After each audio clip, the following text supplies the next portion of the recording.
Let's talk about charging our Samsung Galaxy A56. So first of all, let's open up our settings. Let's locate our battery.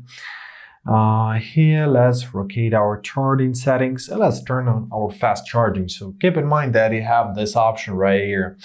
I recommend using USB-C cable, like a classic, your standard USB-C cable, which you use everywhere. So in order to charge your phone with it, you're simply to grab it, right? Standard USB-C cable, plug the second port to power bank, to laptop, to computer, to power outlet, basically to anything that can produce this necessary power.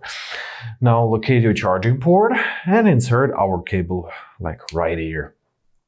As you see, the charging has started.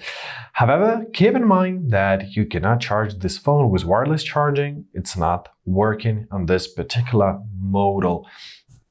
And basically, that's it.